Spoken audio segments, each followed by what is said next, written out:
بسم اللہ الرحمن الرحیم نحمدہ ونصلی ونسلم علی رسولہ الکریم اما بعد۔ ناظرین کرام، پروگرام خلاصہ قرآن کے ساتھ آپ کی خدمت میں حاضر ہیں۔ آج آپ کے سامنے ایک لائق عبرت تذکرہ سورہ تحریم کی آیت نمبر 9 سے لے کر 12 تک سے کیا جائے گا۔ خصوصاً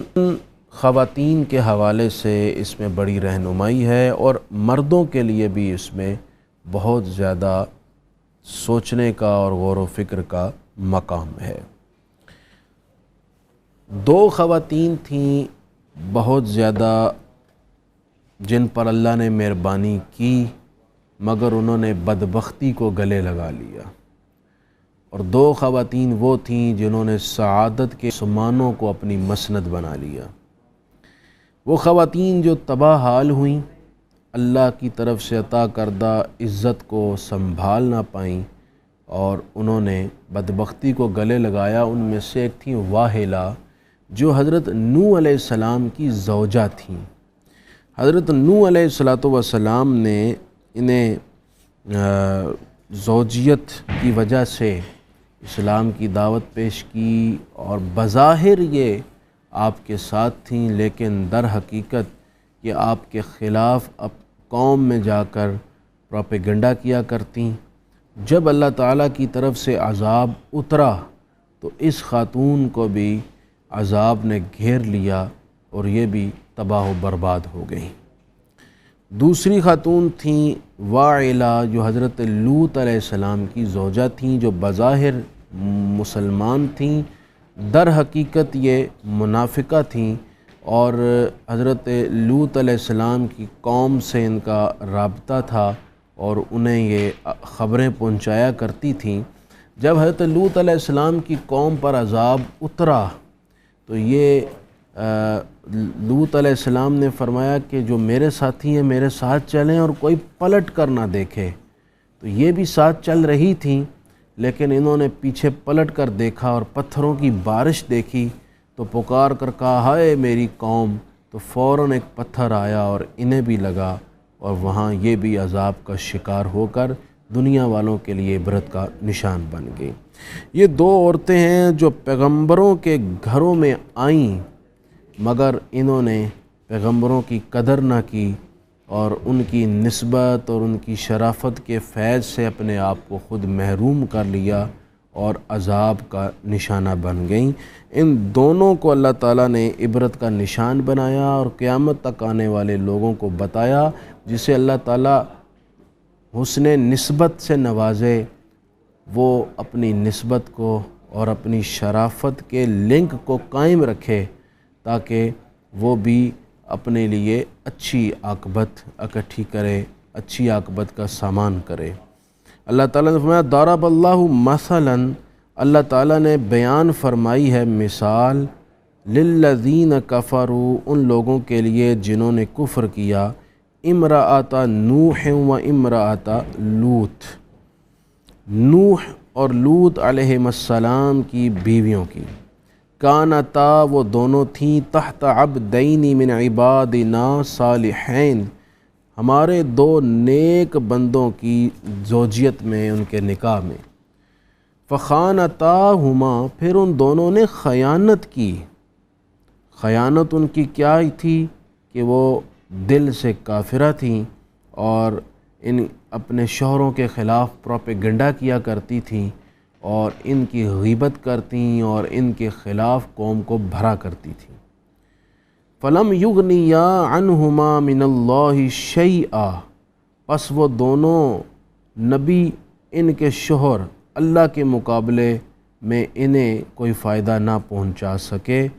وقیل ادخلا النار مع الداخلین، اور انہیں حکم ملا تم دونوں داخل ہونے والوں کے ساتھ دوزخ میں داخل ہو جاؤ۔ یعنی جو اسلام لا کر انبیاء کی نسبت اختیار نہ کر سکا، اسے پھر انبیاء سے فیض نصیب نہیں ہوتا، اور جس نے اسلام لایا اور انبیاء سے اپنا دامن، اپنا رشتہ قائم کیا، تو ایسی بکثرت احادیث اور آیات ہیں جس سے پتہ چلتا ہے انبیاء کرام ان کی شفاعت کریں گے اور قیامت کے دن ان سے نسبت کا فائدہ حاصل ہوگا۔ خود حضور فرماتے ہیں شفاعتی لأہل الکبائر من امتی، میری امت کے گناہ گاروں کو میری شفاعت اللہ تعالیٰ عطا فرمائے گا۔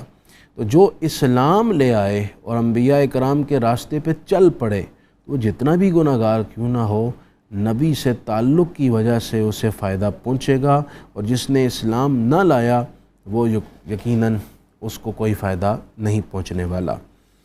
دوسری بات اس آیت سے یہ پتہ چلی کہ ان عورتوں کو عبرت حاصل کرنی چاہیے جن عورتوں کو اللہ نے اسلام دیا، حضور کی امت میں رکھا، شوہر دیے، اولادیں دیں، اس کے باوجود وہ اپنے خاوندوں کے خلاف دیگر خواتین کے ساتھ بیٹھ کر غیبت کریں یا کوئی باتیں کریں جو ان کی عزت کے لائق نہ ہوں، تو بڑی غیر مناسب حرکت ہے اور ایک عزت والی خاتون کے بالکل لائق نہیں ہے۔ وَضَرَبَ اللَّهُ مَثَلًا لِلَّذِينَ آمَنُوا، اور ایمان والوں کے لیے اللہ تعالیٰ نے مثال بیان فرمائی امرأۃ فرعون، فرعون کی بیوی کی، اذ قالت، جب کہا اس نے، رب ابنی لی عندک بیتا فی الجنہ، کہ اے میرے رب میرے لیے اپنے پاس جنت میں ایک گھر بنا دے، وَنَجِّنِي مِن فِرْعَوْنَ وَعَمَلِهِ، مجھے فرعون اور اس کے کافرانہ عمل سے نجات دے، وَنَجِّنِي مِنَ الْقَوْمِ الظَّالِمِينَ، اور مجھے اس ظلم کرنے والی قوم سے نجات عطا فرما۔ یہ وہی پاکیزہ خاتون ہے حضرت آسیہ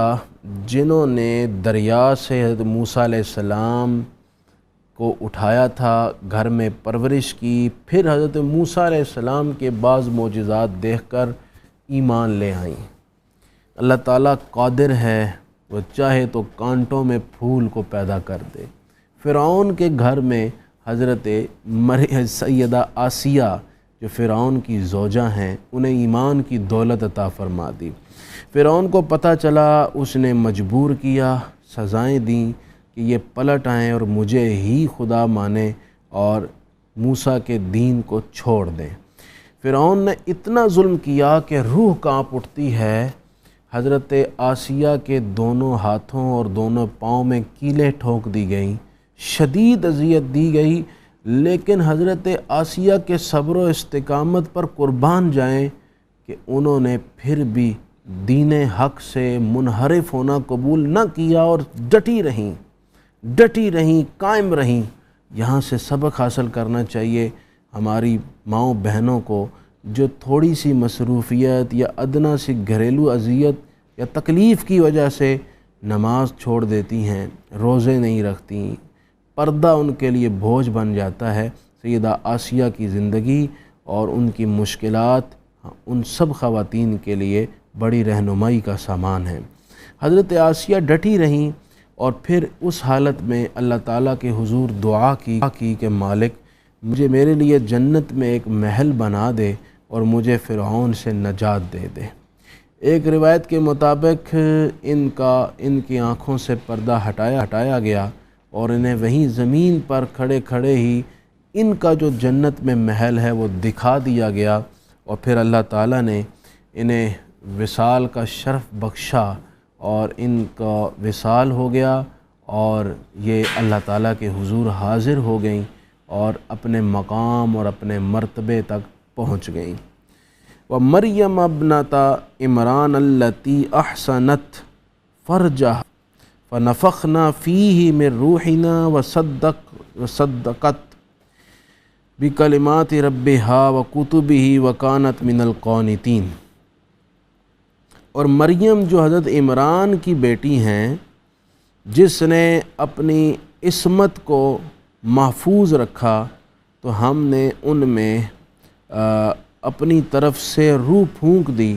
اور مریم نے اپنے رب کے کلمات کی تصدیق کی اور اس کی کتابوں کی، اور اللہ کے فرما بردار بندوں میں سے تھی۔ حضرت مریم بچپن سے ہی آزمائشوں میں رہیں۔ حضرت مریم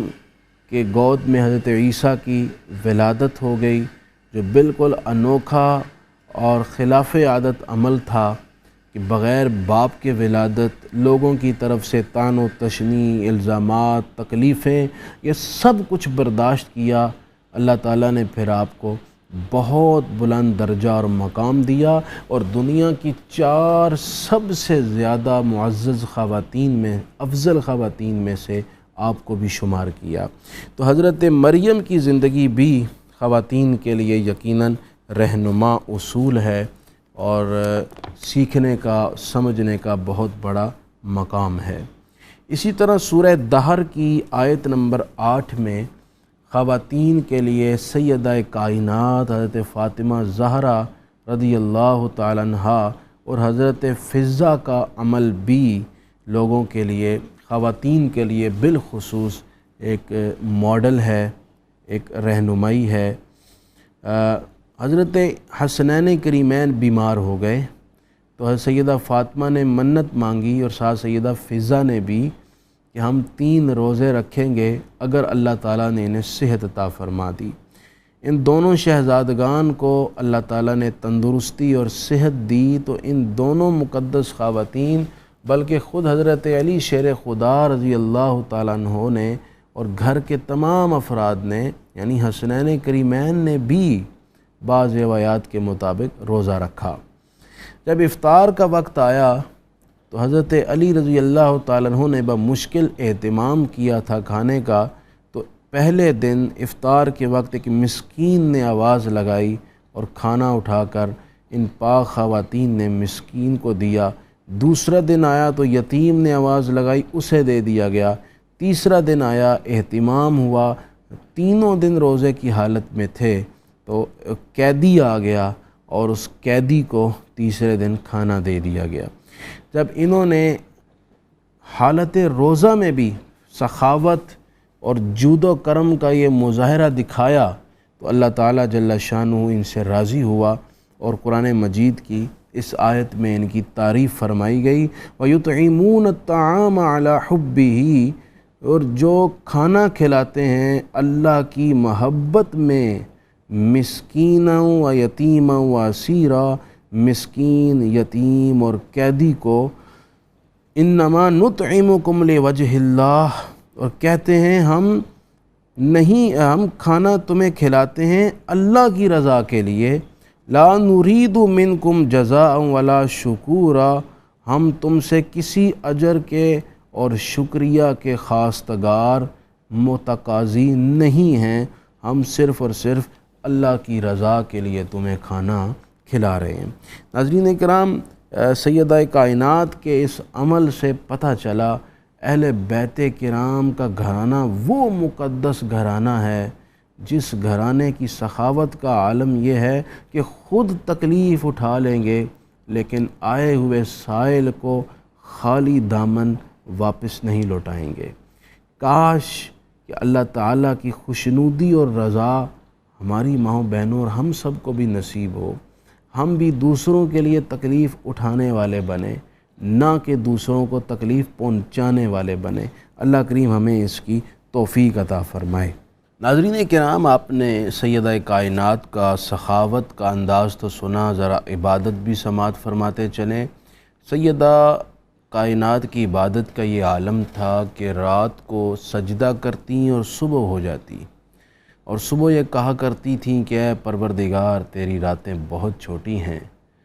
کاش کہ ازل تا ابد ایک رات ہوتی اور تیری بندی تیرے حضور سجدے میں بسر کر دیتی۔ ناظرین اکرام، دراصل جس کو عبادت کی لذت نصیب ہو وہ جانتا ہے کہ اس کا لطف کیسا ہے، اور جو ہمارے سجدے اور قیام ہیں کہ دھیان کہیں، توجہ کہیں، اور جو پڑھ رہے ہیں اس کا علم بھی نہیں، تو پھر عبادات کی لذتیں اور چاشنیاں کیسے نصیب ہوں گی، اور وہ لطف ہمیں کیا سمجھ میں آئے گا جو ان قدسی صفات ہستیوں کو آیا کرتا تھا۔ اسی کے ضمن میں آپ کے سامنے چند آیات جو اسی سے ریلیٹڈ ہیں، میں رات کی عبادت سے متعلق ہی سورہ مزمل کی عرض کرنا چاہتا ہوں، پیش کرنا چاہتا ہوں آپ کے سامنے۔ یا ایھا المزمل، اللہ تعالیٰ نے فرمایا اے چادر لپیٹنے والے، آپ کو یاد ہوگا جب ابتداً وحی آئی تو حضور تشریف لائے اور آپ پر پسینہ تھا اور بدن اقدس کانپ رہا تھا، تو حضرت خدیجہ نے آپ کو چادر اوڑھ دی۔ اس وقت حضرت جبریل امین حاضر ہوئے اور عرض کی کہ یا رسول اللہ، اللہ تعالیٰ نے وحی نازل کی ہے، فرمایا اے چادر اوڑھ کر چادر لپیٹنے والے، اے چادر اوڑھنے والے یا چادر لپیٹنے والے۔ عرب کے اندر یہ ایک عادت تھی کہ کسی سے محبت اور شفقت کا اظہار کرنا ہو تو وہ جس حالت میں ہو اسی حالت سے کوئی لفظ مشتق کر کے اس کے لیے بول دیا جاتا تھا۔ تو حضور چونکہ اس وقت چادر اوڑھے ہوئے تھے تو اسی سے یا ایھا المزمل فرما کر اللہ تعالیٰ نے محبت کا اور شفقت کا اظہار فرمایا۔ جیسے ایک دفعہ حضرت حذیفہ سو رہے تھے تو حضور ان کے پاس آئے تو فرمایا قم یا نعمان، نوم سونا عربی زبان میں کہتے ہیں، تو اسی سے مشتق کر کے آپ نے حضرت حذیفہ کو محبت سے نعمان کہا۔ حضرت علی فرش پر سوئے ہیں، مٹی بدن پر لگی تو اسی سے حضور نے فرمایا قم یا ابا تراب۔ تو اس طرح مقصد اظہار محبت ہوتا ہے۔ یوں تو ساری مخلوق سے مطالبہ ہے انسانوں سے کہ تم زیادہ سے زیادہ عبادت کرو، لیکن محبوب علیہ السلام سے فرمایا قم اللیل الا قلیلا، محبوب رات کو نماز کے لیے قیام فرمائیے مگر تھوڑا، اپنے آپ کو آپ مشقت میں اور تکلیف میں مت ڈالیے۔ آپ کو معلوم ہوگا کہ حضور اتنی دیر تک قیام فرماتے تھے کہ پاؤں میں ورم پڑ جایا کرتے تھے، تو اللہ تعالیٰ نے محبوب سے فرمایا کہ محبوب عبادت سے آپ اپنے آپ تکلیف میں مت ڈالیے، آپ کا رب تو آپ سے راضی ہے، آپ عبادت کیجئے مگر تھوڑی دیر، نصفہ نصف رات اوین کس، بل یا اس سے بھی کم کر لیا کریں، منہ قلیلا، اس سے بھی تھوڑا سا کم کر لیں، او زد علی، یا اس پر بڑھا لیا کریں۔ محبوب علیہ السلام کو اللہ تعالیٰ نے اتنے آپشنز دے دیے کہ نصف رات عبادت کریں یا اس سے کم کریں یا اس سے زیادہ کریں، اللہ تعالیٰ جل شانہ نے آپ کو اس طرح کا اختیار عطا فرمایا ہوا ہے۔ ورتل القرآن ترتیلا، اور حسب معمول خوب ٹھہر ٹھہر کر قرآن مجید کو پڑھا کیجئے۔ حضرت علی شیر خدا سے روایت منقول ہے، آپ سے اس آیت کا مفہوم پوچھا گیا تو آپ نے فرمایا کہ اس آیت کا معنی ہمارے نبی نے ہمیں بتایا ہے کہ جس طرح تم جلدی جلدی ردی کھجوریں بکھیرتے چلے جاتے ہو اور بال کاٹتے چلے جاتے ہو، ایسا نہ کرو، جب کوئی نادر نقطہ آئے تو ٹھہر جاؤ، اپنے دل کو اس کی اثر انگیزی سے متحرک کرو، تمہیں اس صورت کو جلدی جلدی ختم کرنے کی فکر نہ ہو۔ تو ٹھہر ٹھہر کر قرآن مجید پڑھنے کا مطلب یہ ہے کہ اس کے مضمون پر غور کرتے جاؤ، اور جب کسی نقطے سے لطف حاصل ہو تو اس نقطے پر خصوصی توجہ دو۔ اِنَّا سَنُلْقِي عَلَيْكَ قَوْلًا ثَقِيلًا، بے شک ہم جلد ہی آپ کی طرف ایک بھاری کلام القاء فرمائیں گے۔ اس بھاری کلام سے مراد قرآن مجید ہے، جو پہاڑوں پر نازل ہوتا تو پہاڑ بھی ریزہ ریزہ ہو جاتے، تو محبوب ہم آپ کو وہ کلام عطا فرمائیں گے۔ ناظرین کرام، وہ گراں قدر کلام جو حضور پر نازل ہوا، یہ حضور کے سینہ اقدس کا فیضان ہے اور اللہ تعالیٰ کا فضل ہے اپنے حبیب پر، جس نے اس قرآن مجید کو اپنے حبیب پر اتارا اور اللہ کے محبوب نے اسے قبول کیا اور پھر امت تک پہنچایا۔ ان ناشئۃ اللیل ہی اشد وطئا واقوم قیلا، بے شک رات کا قیام نفس کو سختی سے روندتا ہے اور بات کو درست کرتا ہے۔ رات کے قیام پر بڑی توجہ دی گئی ہے، کیونکہ رات کا قیام ایک تو نفس کو نرم کرتا ہے، نفس کو تادیب دیتا ہے۔ نفس نہیں چاہتا کہ ہم بستر چھوڑیں اور اس کے حضور حاضر ہوں، لیکن اگر کوئی ایسا کر لے تو اس پر رحمت ہوتی ہے۔ اور پھر رات کا وہ قیام ایسا ہے کہ ہر رات کو اللہ تعالیٰ